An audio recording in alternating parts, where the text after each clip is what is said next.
Hi there, this is Michael from Ever Better Mind with another tip to help boost your mental health. So there's a tricky thing about trauma or traumatic experiences. So a normal memory feels distant. So if you can remember a holiday from your childhood or even just work last week, there is a sense of time.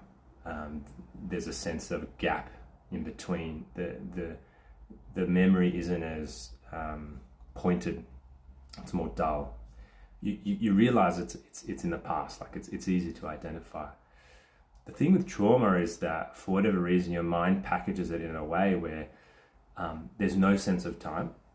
And so when you recall a traumatic experience or are reminded or triggered by it, your mind and body don't put that wedge of time in between it, so it can seem as real and as sharp and as painful as it did at the time.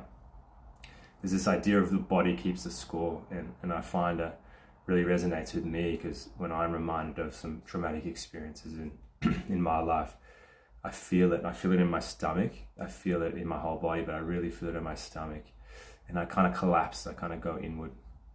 My whole body language changes and I can feel it in my body.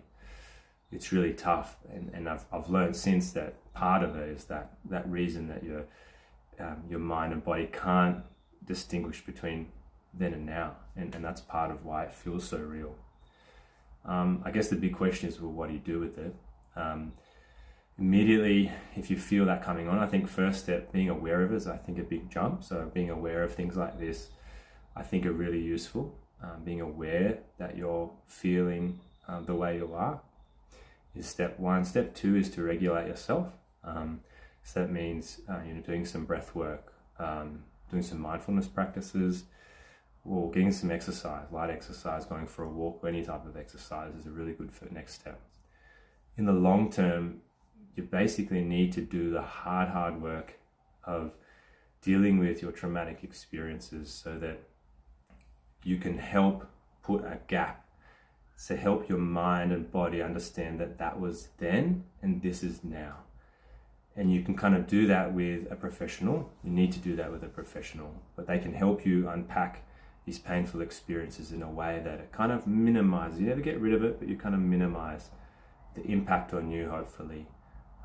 It's hard work, and you do need to do it with a professional who knows how to do it. But once you commit to the journey, it's tough, but it is worth it. It is worth it to do it. So if you or someone you know is struggling, just know that you're not alone.